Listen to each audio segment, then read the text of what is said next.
na ibinigay sa kanya ni Naomi. Ano po? Marahil, ay bahala ka na diyan. Ay matanda ka na, kay Ruth. Si Ruth pa ang magtatrabaho para kay Naomi. Eh kung siya umuwi doon sa kanyang bahay, ano po? So magiging hindi siya ganun maging mahihirapan. Ano po? Sa pagkasama niya si Ruth. But because of the love, ano po, she experienced dito kay Ruth. Kaya sabi niya dito talaga, saan ka man pumunta, doon din ako pupunta. Kung saan ka man mamatay, doon ako rin mamamatay. Because she experienced the love coming from her in-laws. Ano po? Kaya nga sabi po dito, sa verse number 8, pansinin po natin dito, And Naomi said unto her two daughters-in-law, Go, return each to her mother house. The Lord deal kindly with you as ye have dealt with the dead and with me. So take note of that. Pinapauwi ni Naomi na at pinapabalik na sa kanyang tunay na ina. So for sure, hindi basta lamang yung relationship na mayroon itong si Naomi at saka itong si Ruth. Pinapabalik ka na, tunay mo ng ina yan eh. Diba po? Pero marahil naramdaman talaga ni Ruth ang pagmamahal ng isang tunay na ina dito kay Ruth. So, ano yung nararamdaman kaya ng mga in-laws ninyo sa inyo? If that is your brother and sister-in-law, do they feel na talagang ikaw ay kapatid? O kung ikaw ay mother, na ikaw ba talaga, nararamdaman ba talaga sa iyo ang pagiging isang tunay na ina?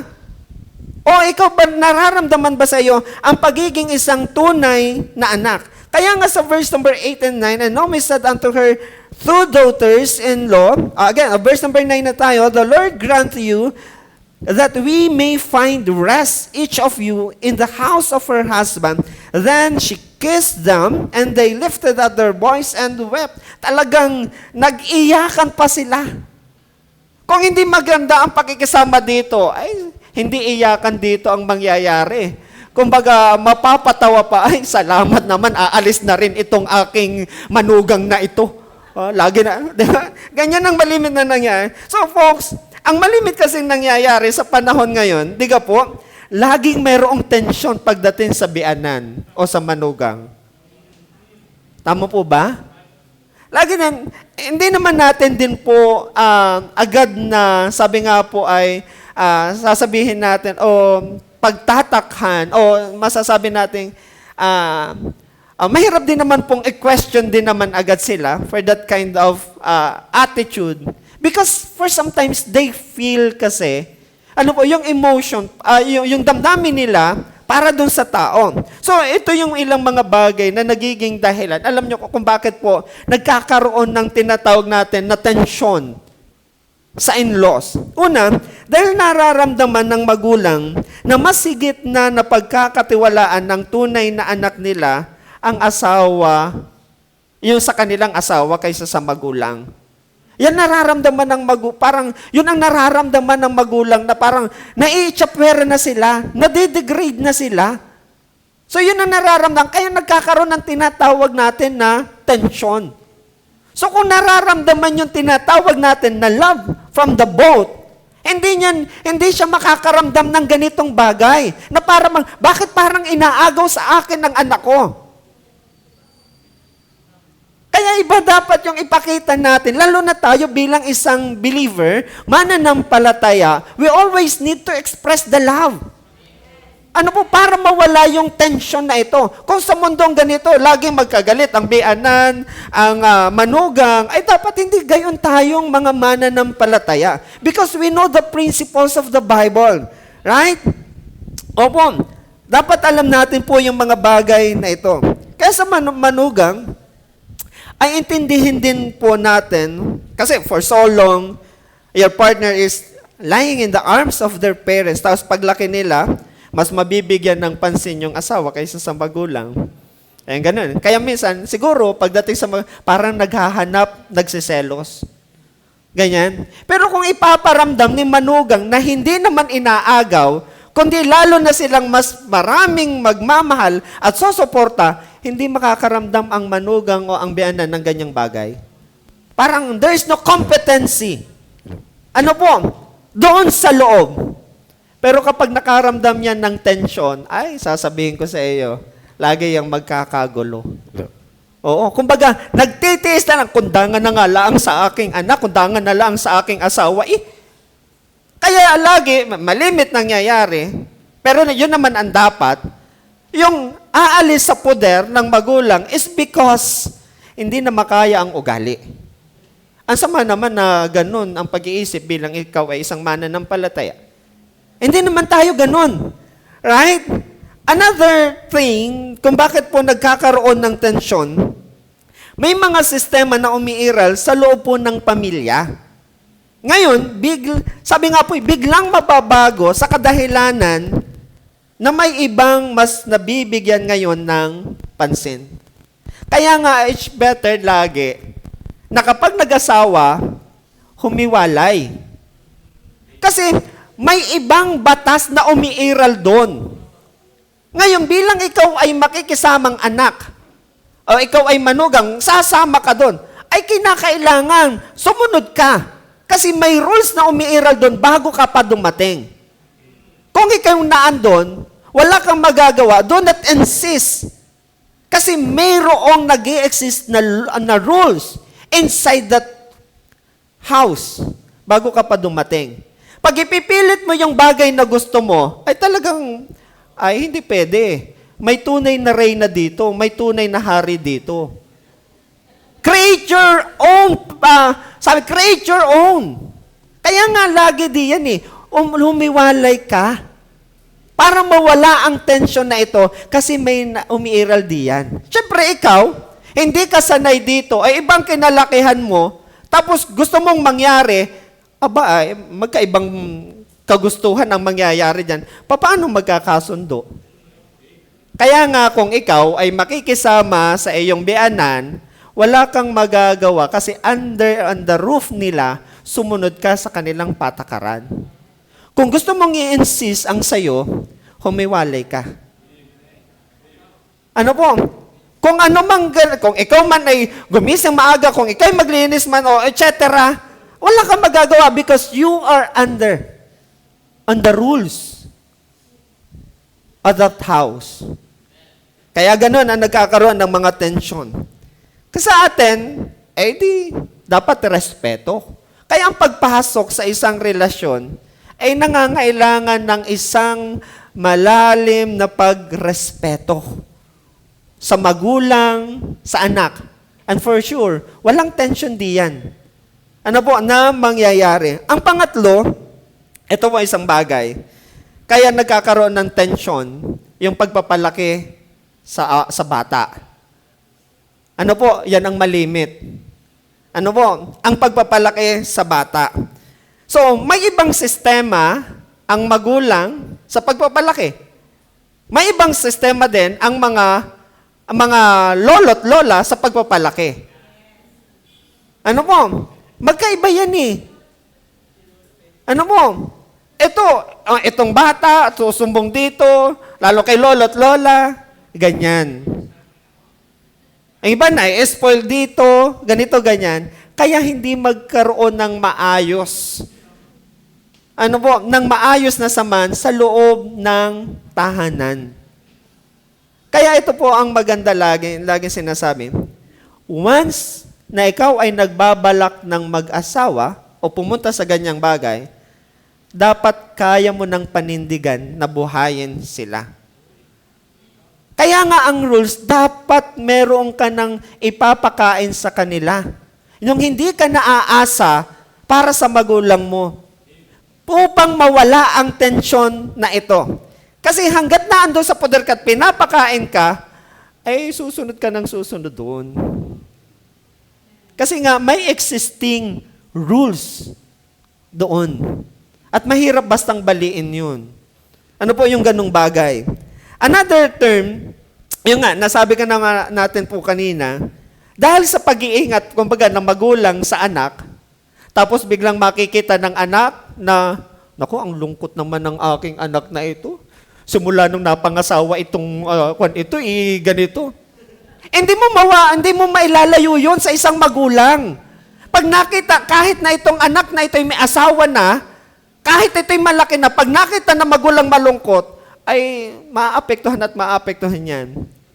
Darating dyan, masisisi pa yung, simula lang nung napangasawa ito, ganito na ang nangyari sa aking anak. Yan. Utay-utay, maliliit na bagay na dumadating sa puso at naiipon. Opo. Kaya kapag merong ibang bagay na lumabas, dyan yung sasabog na nagkakagulo na pagdating sa in-laws. And that is the reason why there was a tension inside the family or the in-laws. So sa atin mga kapatid, as stated ng Ephesians chapter 4, verse number 1 to 3. So ito po yung paalala sa bawat isa sa atin para maiwasan natin ang mga tensyon na ito. Sabi nga dito, I therefore, the prisoner of the Lord, beseech you that ye walk worthy of vocation wherein ye are called. So lumakad ka ayon sa pagkatawag sa iyo, with all lowliness and meekness, with long suffering, forbearing one another in love, endeavoring to keep the unity of the Spirit in the bond of peace. Pag-ibig upang magkaroon ng kapayapaan. And that is what Ruth feel kay Naomi. Kaya as a role ng isang in-law, you need to express the love that you have shown and given. Para doon sa talagang kadugo mo, whether it is your mother-in-law, your son-in-law, daughter-in-law, or your brother-in-law, kung papaanong pinapakita mo ang pag-ibig at yung pagmamahal mo sa iyong kadugo, ganun din dapat ang iparamdam mo at maramdaman sa iyo ng mga dumapo sa iyo. If the love exists in the family, there is no tension na mangyayari. Amen? Dahil ang pag-ibig ang nagtatakip ng lahat. Right? So, ganun na lamang si Ruth. Kung bakit nasabi niya, kung saan ka mamatay, doon na rin ako mamamatay. Diba? Dahil ng pag-ibig na naramdaman niya. Second, sabi nga natin dito, balikan natin ang Ruth chapter 1, verse number 8 and 9. Sabi po dito, and Naomi, again, and Naomi said unto her two daughters-in-law, Go, return each to her mother's house. The Lord deal kindly with you, as you have dealt with the dead, and with me. So the Lord grant you that ye may find rest each of you in the house of her husband. Then she kissed them, and they lifted up their voice and wept. Pansinin natin po dito yung sabi nga po dito the Lord grant you that you may find rest. Kumbaga, na just only Naomi shows love to Ruth. But also, what she did, sabi nga dito, is she shows earnest prayer for them. The same, as what she did. Para dun sa kanyang biological child. Kung paanong pinapanalangin niya ang kanyang anak na si Mahalon. Ganon din niyang ipinapanalangin itong si Ruth. Kaya nga sabi dito, Lord, and the Lord grant you that you may find rest. Parang, this is the request, the prayer of Naomi to Ruth. And I do believe this is not one thing, happen. And I do believe, ito'y lagi pa. Dahil kung ito'y noon lang sinabi, kaya pa maniwala itong basang si Ruth. Pero ito marahil nadidinig ni Ruth na talagang nababanggit ang kanyang pangalan. Di ba ganun po tayo? Kapag narinig natin, ako'y pinapanalangin ng kapatid, nakakagaan ng puso, nakakagaan ng damdamin. Tama po ba? Opo. So, kaya mawawala po yung tension inside the family. Ano po? If we always pray for them. So, not just only express the love, but also, kailangan laging merong earnest prayer for the in-laws. So, meaning to say, nandun ang basbas at pagpapala ang hinahangad ni Naomi para kay Naopra at kay Ruth. Ano po? Maganda ang kanyang gustong mangyari para sa asawa ng kanyang mga anak. Ano po ni Naomi? Hindi yung sana umalis na sila dito. Ay, ang pangit pa ganun. Di ba? Ay kung mahalin nga ang kaaway, ay di lalo na yung malapit sa iyo. Mas lalo mong mahalin. Ay mahal yan ng parte ng membro ng pamilya at sila'y naging isa. Ay di mas lalong mahalin mo. Kung mamahalin ng kaaway, mas dobleng pagmamahal mo. Dapat doon lalo sa hindi mo kaaway. Ay di lalo na kapag membro ng pamilya mo. Ano po? So lagi nating ipanalangin para ma-develop yung ganong damdamin para sa kanila. Kung may nakita kang bagay na hindi maganda sa kanila, pray for them. Yan lang naman yun eh. Hindi yung pag may nabalita ka, si chismis agad dito. Alam mo bang ganito ang nangyayari dito? Oo. May kilala akong ganyan. Pag, si ganito po, nag-uumpisa, merong letter na ganito sa pangalan. Oo. Kumbaga para bang, pag nagkaroon ng tension, agad ikwento sa kapitbahay. Ay, hindi naman alam, may kinukwento din ng kapitbahay dun sa isa. Ay, di kay lalo ng kagulo. Ay, kung isinumbong mo sa Panginoon, ay di magiging maayos. Dahil pag sa iba, lalong kakalat at dadami. Pero pag sa Panginoon, mas lalong magiging maayos. So, ang kailangan to the in-laws, not just only to express the love, but earnest prayer. Ano po? Sila ay isang naging kabahagi, isang laman. Ano po? Naging isang laman. So, ipanalangin mo din sila. Right? Kasi for sure, ano po? Yan. For sure po kasi na hindi rin, alam ko po kasi, for sure, hindi perfecto din sina Naomi at Ruth bilang isang manugang at biyanan. Ano po? Kumbaga, ang relasyon nga na magulang at anak minsan ay nagtatalo, di lalo na yung magkaiba. Tama po ba? Yung ang dugo at laman mo na, ay hindi pa rin kayo nagkakasundo. Di lalo na yung ibang tao na biglang pumasok sa buhay mo. Right? Kaya hindi mo talagang perfectong masasabing, napakaayos talaga nitong aking magnugang, ng aking biyan. Meron kang bagay pa rin na makikitang hindi maganda. And that is the thing that we need to pray for. Right? And that is the thing that we need to pray for. Ano po? Kaya sa atin, folks, kung kaya andito pumapasok nga po yung pananalangin sa bawat isa.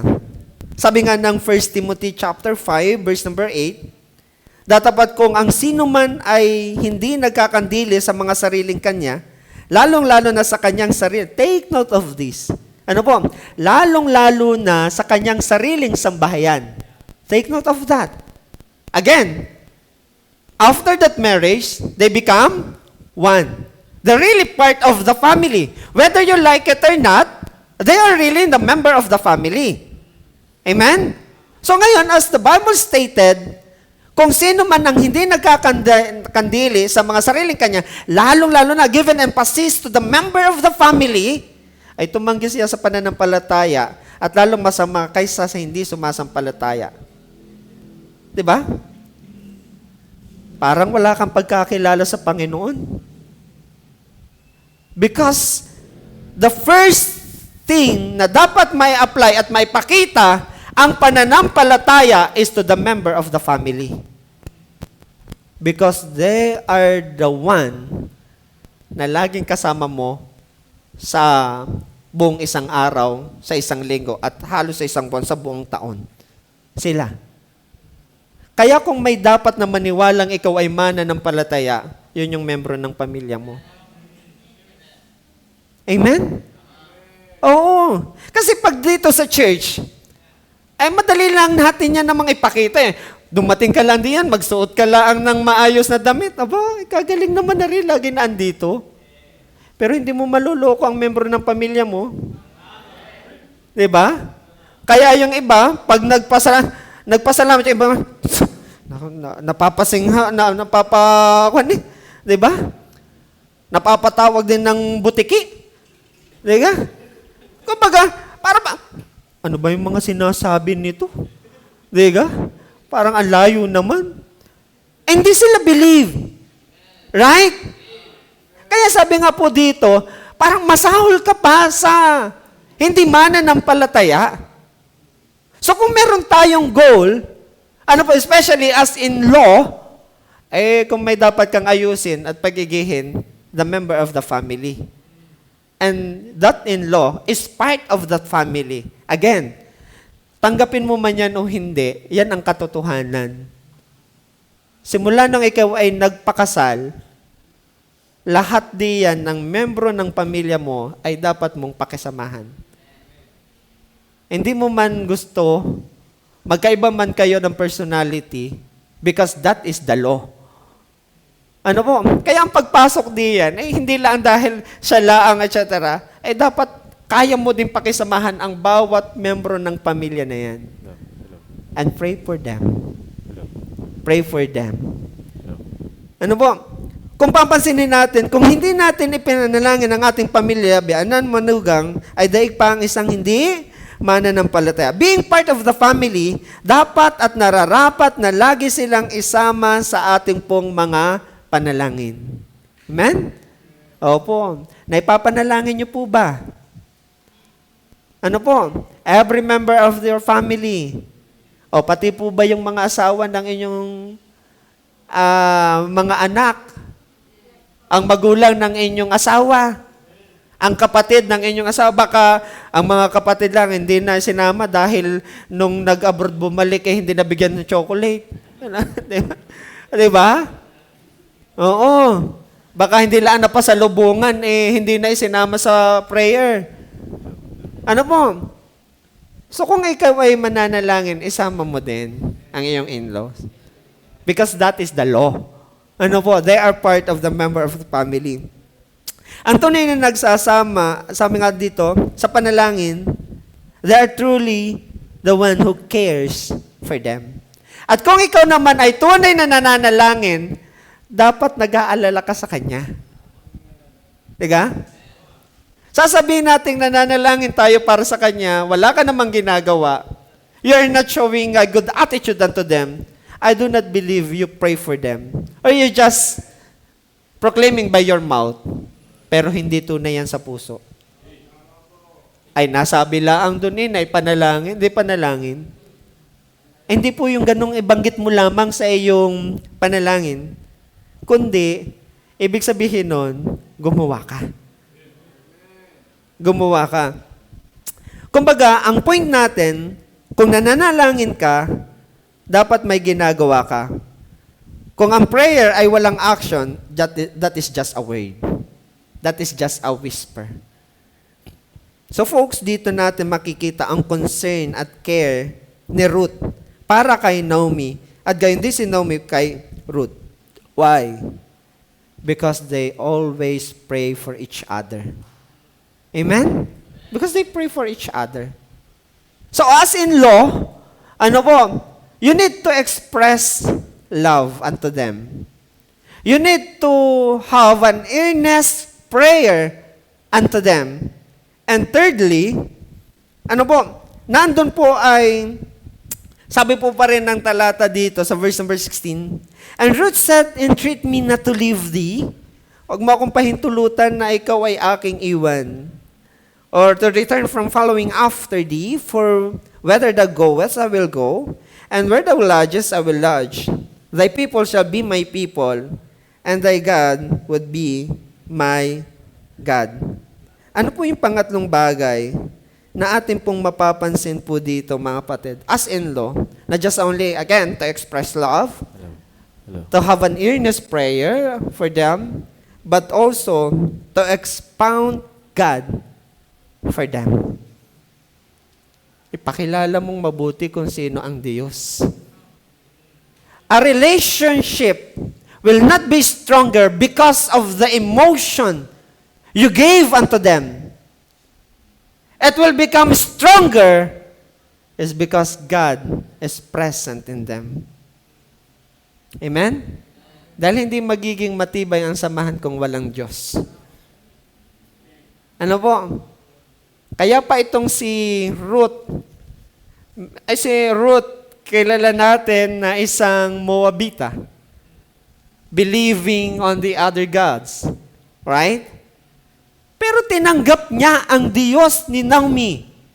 Why? Because I to believe, Naomi, ano po? Maybe she's not teaching it na talagang having a Bible study. Sabi nga natin, she teaches doctrinally. But for sure, ipinakita ni Naomi ang tunay na mayroong Diyos. Right? Kasi, sabi ko nga po lagi, hindi naman natin kailangang marami tayong alam. It's good if you have a lot of knowledge when it comes to the Bible. That's good. Pero kung hindi naman nakikita sa buhay na mayroong Diyos, anong kasaysayan? Hato lamang na mangyayari sa atin ang mga bagay na ito. The world now is not just listening on our preaching, but looking for our action. So let us expound God for them the way, parents, we are talking to Naomi, to Ruth. Kung papaanong ipinakilala ni Naomi sa kanyang pamilya, yung Diyos na sinasamba ng mga Hudyo, ganon din niya ipinakilala sa kanyang mga manugang. Tama ba? Ang kanyang mga manugang. Ano po? I think that is the primary reason why dumating kay Ruth ang ganoong mga akda. Talaga nakilala niya ang Panginoon. Ay dahil pag nakilala naman natin po ang Panginoon, anong mapagod? Walang pagod-pagod sa Panginoon. Right? Kahit anong pagsubok yan, alam natin, kaya nating lampasan. Why? Because we know that God is present. Right? Kasi alam ni Ruth, matanda na si Naomi. Hindi na makakapagtrabaho. Pag sumama siya, talagang si Ruth pa ang kailangan magtrabaho para mapakain. Ito, parang obligasyon pa sa kanya yun Pero hindi niya naisip na magiging isang obligasyon o kabigatan si Naomi kay Ruth. Kundi nakita niya yung pribilehiyo at yung sistema ng pagkilos ng Diyos sa buhay ni Naomi. Pansinin po natin din ito. Bagay dito sa verse number 13. Tingnan niyo po ang sabi dito ni Naomi. Would ye tarry for them till they were grown? Would ye stay for them from having husbands? They, my daughters, for it grieveth me much for your sakes, that the hand of the Lord, take note of that the hand of the Lord is gone out against me. She still acknowledged God. In spite, saan nangyari kay Naomi na nawala ang kanyang asawa, nawala ang kanyang anak, alam pa rin niya na ang Diyos ay kasama, ang Diyos pa rin ang may kontrol ng lahat ng bagay. Ang hirap ng ganun. Patuloy na ipapakila, alam mo pa, kung halimbawang namatayan, ito yung gawa ng Diyos sa akin Marahil baka ako'y pinaparusahan ng Panginoon, kaya ganun. Still, she acknowledged God on that kind of situation. Kumbaga pag tayo nahirapan na, talagang susumpain mo na Panginoon, bakit nakakawala-wala lang ng asawa ko? Bakit pa ang mga anak ko? Bakit sabay pa sila? O bakit magkakasunod pa? Aba, ay sino namang babae ang talagang hindi maluluka dito sa ganitong sitwasyon? Mawawalan ka lang ng isang miyembro ng pamilya ay ang saklap na. O, nakakawentuhan ko, yung isang namatayan ng anak, ay pastor, talagang ang hirap talaga mawalan ng anak. Ay ito kay Naomi, hindi lang isa ang kanyang asawa at kanyang anak, walang natira sa kanya. But still, she acknowledged God, the presence of God in that situation. Ang Diyos, alam niya, ang Diyos pa rin ang gumagawa sa kanya. Ano po? Siguro, tingin ni Ruth dito, grabe ang pagkilala niya sa Diyos na ito. Kaya siguro nasabi na rin niya, kung sino ang Diyos mo, siya na rin ang aking Diyos. Because naramdaman niya at nakita niya kung papaanong kinilala ni Naomi ang Diyos sa buhay niya. Ano po? So again, hindi natin kailangang sabihin ng sabihin. Ipakita natin, especially on that situation. Ano po? Yung laging ipakilala mo ang Diyos ay kasama.